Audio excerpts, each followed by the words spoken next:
Subscribe to my channel and hit the bell icon so you never miss any video from my channel.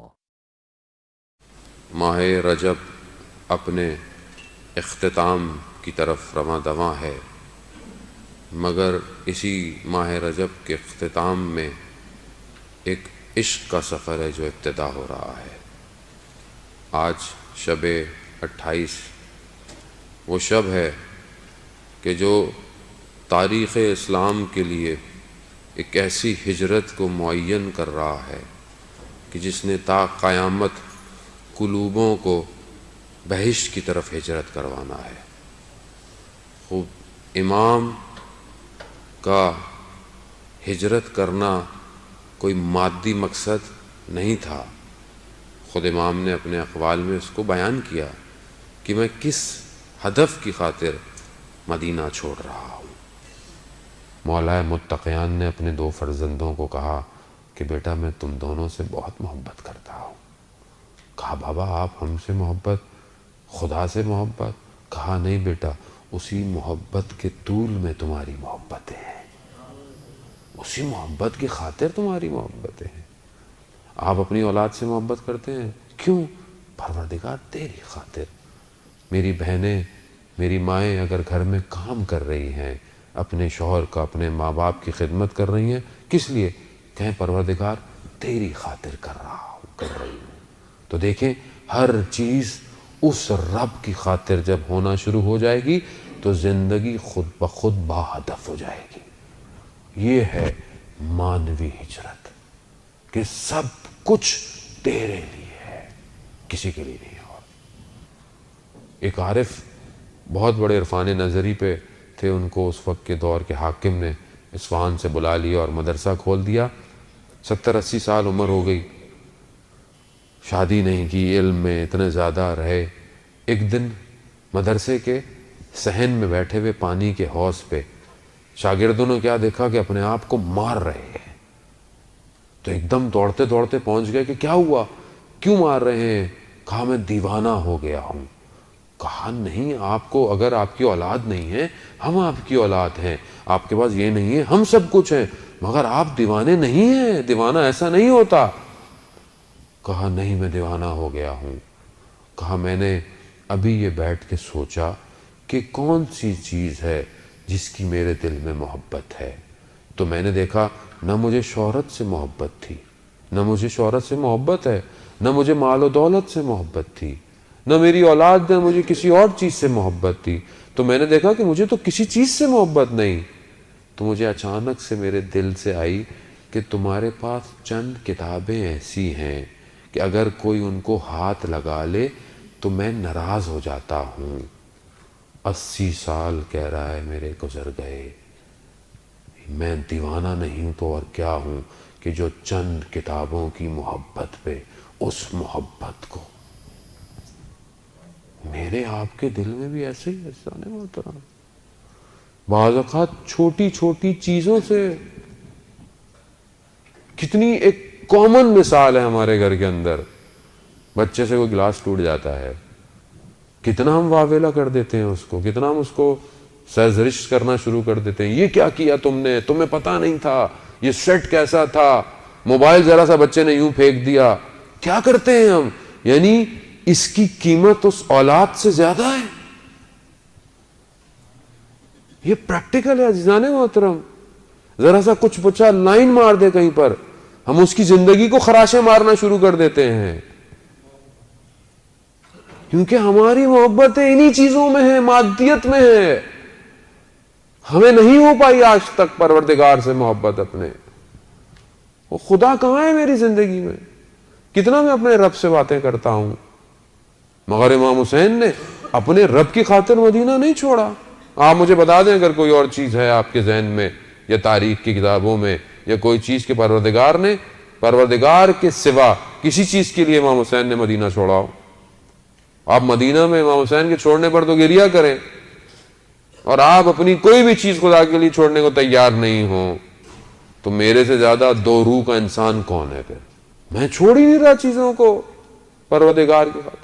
پروردگار، خدا، عشق صرف الہی ہے، یہ سب مجازی عشق ہیں، یہ سب فنا ہو جائیں گے. اس لیے تو عرفا جو تمثیل بیان کرتے ہیں لیلا اور مجنو کی، کہ جب لیلا مر رہی تھی تو اس نے اپنی ماں کو بولا کہ مجنو آئے میری قبر پہ تو اسے کہنا کہ اس سے محبت کرے کہ جس کے چہرے نے کبھی مرجھانا نہیں ہے. ہم سب نے فنا ہو جانا ہے، ہر چیز فنا ہو جائے گی. آج کیا چیز ہے ہمارے پاس؟ کون تھا؟ کتنے ہمارے لوگ چھوڑ کے چلے گئے، کتنوں کو ہم نے یاد کیا آج تک. سلام ہو میرا امام پر کہ جو نہج بلاغہ میں ارشاد فرماتا ہے کہ تعجب ہوتا ہے مجھے انسان پر کہ ساری اپنی زندگی کی صحت پیسہ کمانے میں خرچ کر دیتا ہے اور پھر اسی پیسے کو اپنی صحت کو بچانے میں خرچ کر دیتا ہے، اور زندہ ایسے رہ رہا ہے جیسے کبھی اس نے مرنا ہی نہیں ہے، اور جب مرتا ہے تو ایسا تھا جیسے کبھی زندہ ہی نہیں تھا. تعجب ہے. میں نہیں سمجھ پا رہا اپنے آپ کو. عزیزان محترم، میں کب باقی ہوں کہ جب میں اپنے آپ کو اس پر فنا کروں گا. جب تک میری فنائیت اس فنا فی اللہ نہیں ہے میں باقی نہیں ہوں. آیت اللہ قاضی رضوان اللہ تعالیٰ علیہ کے بیٹے بتاتے ہیں کہ آخری وقت میرے والد محترم کا سینہ سیاہ ہو گیا تھا. عطش عطش عطش کرتے تھے، یعنی پیاس پیاس، اور پانی پیتے تھے تو پیاس بجھتی نہیں تھی. کہا کہ جب دنیا سے گئے تو اصل لقاء اللہ ہوا اور وہ پیاس بجھ گئی. میں کتنا انتظار میں ہوں کہ پروردگار میں تجھ سے ملاقات کرنا چاہتا ہوں.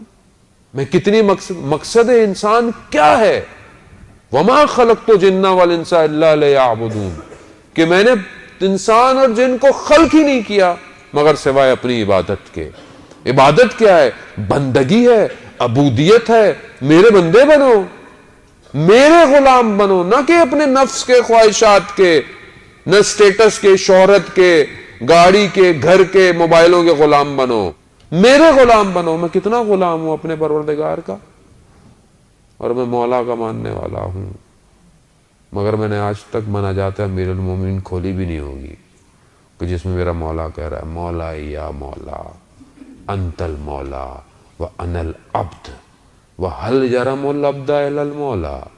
اے میرے مولا تو میرا مولا ہے، تو میرا مالک ہے، میں تیرا بندہ ہوں، مگر کیا تو رحم نہیں کرے گا جبکہ تو میرا مولا اور میں تیرا بندہ ہوں. مولا یا مولا انت الرازق انا المرزوق وَهَلْ يَرَمُ الْمَرْزُوقَ إِلَى الرَّازِقِ. تو رازق ہے، میں مرزوق ہوں، رزق چاہنے والا ہوں، مگر کیا تو رحم نہیں کرے گا جبکہ تو رازق ہے. عزیزان محترم، وقت نکالیں اپنے لیے، اس مانوی ہجرت کے سفر کو شروع کریں ورنہ دیر ہو جائے گی. اور وہ جو آنے والا ہے وہ آپ سے آپ کی مانوی ہجرت مانگ رہا ہے. ایسے نہیں مدینہ چھوڑا امام حسین نے، سخت تھا امام حسین کے لیے مدینہ چھوڑنا. وہ مدینہ کہ جس میں امام حسین کو رسول اپنے کاندھوں پہ بٹھاتے تھے، وہ مدینہ کہ جس پر امام حسین اگر ذرا سا گرتے تھے تو رسول خدا خطبہ چھوڑ دیتے تھے. وہ مدینہ کہ جس میں رسول خدا سجدے میں اور امام حسین آ کر سجدے پر بیٹھ جاتے تھے تو وہی آتی تھی ذکر کو طلانی کر دو. کیا وجہ تھی؟ رسول خدا دنیا کو حسین کی عظمت دکھانا چاہتے تھے. موروثی حسین کو اس کے نانا کے شہر سے نکلنا پڑ گیا. یہ میرے آپ کے لیے سننا عزیزان محترم بڑا آسان ہے. تاریخ بتاتی ہے کہ کس طرح امام حسین علیہ السلام نے مدینہ چھوڑا ہے.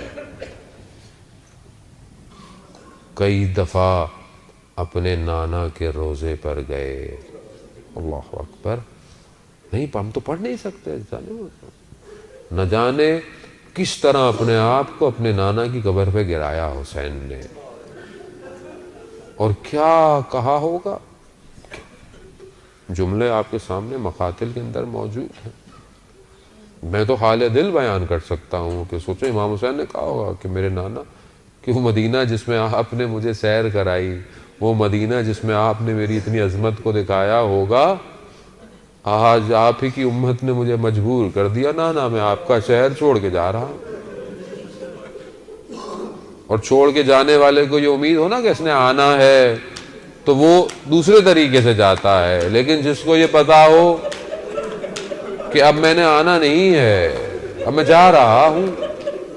آپ اپنے شہروں سے، گھروں سے آئے نا، اپنے والدین سے مل کے آئے ہوں گے، آپ کے بھی تو دنیا سے لوگ گئے بھی ہوں گے مرحومین، آپ قبر پہ بھی جاتے ہوں گے اور اپنے ماں باپ، اپنے آباء و اجداد کی قبر پہ فاتحہ پڑھتے ہوں گے کہ انشاءاللہ خدا توفیق دے میں دوبارہ آؤں گا، اور آپ جاتے بھی ہوں گے۔ آپ کے جو عزیزی ماں باپ یا کوئی رشتہ دار ہوں تو آپ فوراً جا کر کوشش کرتے ہوں گے پہلے اپنے باپ کی قبر پہ جاؤں، پہلے اپنی ماں کی قبر پر جاؤں، کیوں؟ بہرحال میں بڑی دور سے سفر کر آیا ہوں۔ عزیزان محترم، آپ کو تو امید ہے، مگر میرے حسین کو یہ امید نہیں، قطعی یقین تھا کہ میں نے اب واپس نہیں آنا۔ تبھی تو روایتوں میں ہے کہ کئی دفعہ جانا ہوا اور اتنا گریہ کیا کہ غش کھا کر گر گئے۔ اللہ اکبر، اللہ اکبر، کس طرح میرے مولا اپنے نانا سے جدا۔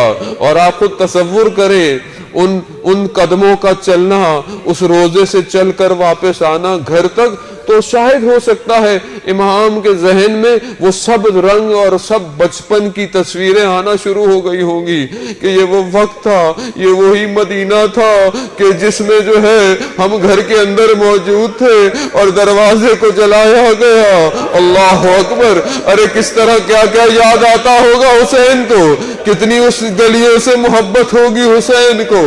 نہ جانے جب کوچہ بنی ہاشم سے گزرے ہوں گے تو کیا سوچا ہوگا۔ میری تو ہمت نہیں سادات ہونے کی وجہ سے کہ میں اپنی ماں کی مظلومیت کو پڑھوں۔ ارے کوئی اپنی ماں کی مظلومیت بھی بیان کر سکتا ہے۔ میں امام زمانہ سے معافی مانگوں گا، مولا میرے اندر طاقت نہیں وہ بنی ہاشم کے واقعے بیان کروں۔ ہاں نہ جانے کس طرح امام حسین آئے ہوں گے، اس گھروں میں آئے ہوں گے، وہ وقت بھی یاد آیا ہوگا، وہ مدینہ بھی یاد آیا ہوگا جب بھائی حسن کے بدن کو تیروں سے پیوست لائے ہوں گے، نہ جانے تیر نکالنا یاد آیا ہوگا، اور کتنے وہ لمحات جو اپنے بھائی کے ساتھ گزارے وہ بھی یاد آئے ہوں گے۔ اجرکم اللہ عزیزان محترم، رو لیجئے، 28 رجب ابتدا ہے کربلا کی، اب آپ کا رونا شروع ہو گیا۔ میں اور آپ تو آج رو کر چپ ہو جائیں گے، ارے یہ اہل بیت آباد سے اپنے گھروں سے جو گئے ہیں، نہ جانے کس طرح چہرے دوبارہ نظر نہیں آئے مدینہ کو۔ آج مدینہ جس علی اکبر کو دیکھ رہا ہے، اب وہ علی اکبر نہیں آئے گا۔ آج مدینہ جس عباس کو دیکھ رہا ہے، اب عباس نہیں آئے گا، اب قاسم نہیں آئے گا، اب جو گیا عزیزان محترم، اب خون آلودہ کرتے آئیں گے مدینہ میں۔ مدینہ والوں اب برداشت کر لو، یہ جانا آسان نہیں تھا اہل بیت کا، یہ بڑا سخت تھا۔ عزیزان محترم، میں مفصل نہیں پڑھ سکتا، میں تیزی سے منازلوں کو طے کرتا ہوں۔ نہ جانے امام حسین آئے ہوں گے، کیا کیا کہا ہوگا، کس کس کو سمجھایا ہوگا، کس کس کو چھوڑ کر جا رہے ہوں گے، چھوڑنے والوں کو کتنا غم ہوگا، جانے والوں کو کتنی بے چینی ہوگی۔ کس طرح کاروان تیار ہوا، کاروان تیار ہوا، عماریاں لگی، اب ایک کو سوار کرایا جا رہا ہے، ایک ایک سوار ہو رہا ہے۔ میرا سلام ہو اس ثانی زہرا پر کہ جس کو عماری پر سوار کرنے کے لیے ایک طرف عباس ہے، ایک طرف علی اکبر ہے۔ نہ جانے کس طرح اپنی پھوپھی کو چڑھایا ہوگا، شان سے سوار کیا ہوگا، کس شان و شوکت سے میری بیبیاں محمل میں بیٹھی ہوں گی، کتنا پردے کا انتظام ہوگا، شب کی تاریکی ہوگی کہ کوئی دیکھ نہ لے ان سازانیوں کو، کوئی اس اہل بیت کی خواتین کو دیکھ نہ لے۔ نہ جانے کس شوق سے، ارے چھوٹے چھوٹے بچے کاروان میں سوار ہوئے ہوں گے کہ نہ جانے ہم کہاں جا رہے ہیں۔ کتنی خوشی ہوگی باس کو کہ ہم شاید کہیں اور جا رہے ہیں، شاید کوئی اور اچھی جگہ ہوگی۔ مدینے والے تو جفا کر رہے ہیں، مدینے والے تو ظلم کر رہے ہیں۔ یقیناً بابا حسین کو جنہوں نے خط لکھے ہیں انہوں نے ہمارا بڑا اچھا انتظام کیا ہوگا، وہاں ہمارا بڑا خیال رکھا جائے گا۔ آزاداروں یہ تو بچے تھے نا، ان بچوں کو کیا پتا؟ ارے ان بچوں کو تو عاشورہ کے بعد پتا چلا۔ ارے ہمیں کس نے بلایا تھا اور کیوں بلایا؟ ارے لٹ گیا کاروان۔ ارے اب وہ جو شان و شوکت کی سواریاں، ایک 28 رجب کو کاروان کا چڑھنا اور 11 محرم کو کاروان کا چڑھنا، اب کوئی کھڑا ہوا نہیں ہے کہ جو میری بیوی کو سوار کر دے۔ میری بیوی نے ادھر ادھر دیکھا تو ہوگا نا کہ علی اکبر کہاں ہو، عباس کہاں ہو؟ تو ہو سکتا ہے کہ مقتل میں لاشیں تڑپنا شروع ہو گئے، شاید علی اکبر تڑپ رہا ہو، عباس نہر کنارے تڑپ رہا ہوگا کہ میری بہن مجھے دیکھ رہی ہے۔ نہ جانے کس طرح میری بیوی ان سواریوں پر سوار ہوئی اور کس طرح گزارا گیا، مگر جیسے ہی یہ لشکر مقتل سے گزرا تو اب کیا دیکھا؟ میری بیوی نے اپنے آپ کو اس سواری سے نیچے گرا دیا۔ ایک بدن ہے کہ جس کے سر پر سر نہیں ہے، خاک میں اتنا لپٹا ہوا کہ کربلا کی ہوائیں اڑ رہی ہیں۔ ارے ایسا بدن تھا کہ وہ چھوٹی سی بچی جو اپنے باپ کے سینے پہ سوتی تھی، وہ اپنی پھوپھی سے کہتی ہے، پھوپھی یہ کس کا بدن ہے؟ ارے یہ حاضر حسین، ارے یہی تو حسین ہے۔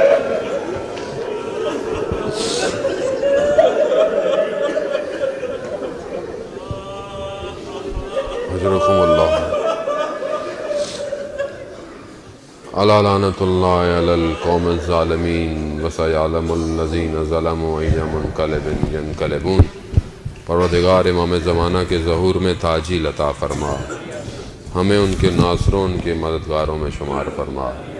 پروردگار جو پریشان حال ہیں ان کی پریشانیوں کو دور فرما۔ پروردگار جو بے روزگار ہیں انہیں رزق حلال عطا فرما، جو برسر روزگار ان رزق میں ترقی اور کشادگی عطا فرما۔ پروردگار جو بے اولاد ہیں حضرت علی اصغر کے صدقے میں انہیں اولاد صالح اور نیک عطا فرما۔ پروردگار آج تجھے اپنے اس حسین کی روانگی کا واسطہ، پروردگار ان کو جلد سے جلد صحیح سالم اپنے گھروں تک پہنچا۔ پروردگار جتنے بھی لوگ اسیر میں ہیں، قید و بند میں ہیں، پروردگار اسیران کربلا کے صدقے میں جلد سے جلد ان کو رہائی عطا فرما۔ پروردگار دنیا میں جہاں جہاں بھی مسلمان مشکل میں ہیں، پریشانی میں ہیں، امام حسین کا واسطہ تجھے پروردگار ان سب مسلمانوں کی جان مال عزت آبرو کی حفاظت فرما۔ پروردگار جو بھی اس دنیا میں دین کی خدمت کر رہے ہیں، پروردگار جو بھی اس کار خیر میں اپنا حصہ ڈال رہے ہیں ان کی توفیقات میں اضافہ فرما۔ پروردگار جہاں جہاں بھی ماتم، عزاداری، نوحہ، منقبت، سلام ہو رہا ہے، پروردگار ان محفلوں کی تو خود اپنی حفاظت فرما۔ پروردگار ہماری ان محفل اور مجالس کو کوئی مقصد نہ دے سوائے اس مقصد امام حسین علیہ السلام کے، تاکہ ہم قیامت کے دن اپنے امام کے آگے پروردگار شرمندہ نہ ہوں کہ ہم مجلس محفلیں تو نام حسین پر کرتے تھے مگر مقصد ہماری اپنی ذات اور اپنی نفس تھی۔ پروردگار ہمیں نفس کی خواہشات سے امام حسین کے صدقے میں بچانے کی توفیق عطا فرما۔ پروردگار ہمارے جوانوں کو علی اکبر کی سیرت پر چلنے کی توفیق عطا فرما۔ ہماری ماؤں بہنوں کو بی بی سیدہ اور ثانیہ زہرا کی سیرت پر چلنے کی توفیق عطا فرما۔ ہمارے بوڑھوں کو حبیب ابن مظاہر کی سیرت پر چلنے کی توفیق عطا فرما۔ پروردگار ہمیں کوئی غم نہ دے سوائے غم حسین کے۔ پروردگار ہمیں زیادہ سے زیادہ ائمہ کی زیارات، حج اور عمرہ کرنے کی توفیق عطا فرما۔ پروردگار جو بھی حاضرین مجلس اپنی جائز خواہشات کو لائے ہیں، ان تیرے محبوب کے دروں کا واسطہ، اس امام حسین کا واسطہ کہ جس کی کشتی، جس کی نجات کی کشتی تمام کشتیوں میں سب سے تیز کشتی ہے، اس نجات کی کشتی کا واسطہ ان سب کی حاجات کو آج کی شب اپنی بارگاہ میں قبول اور مقبول فرما۔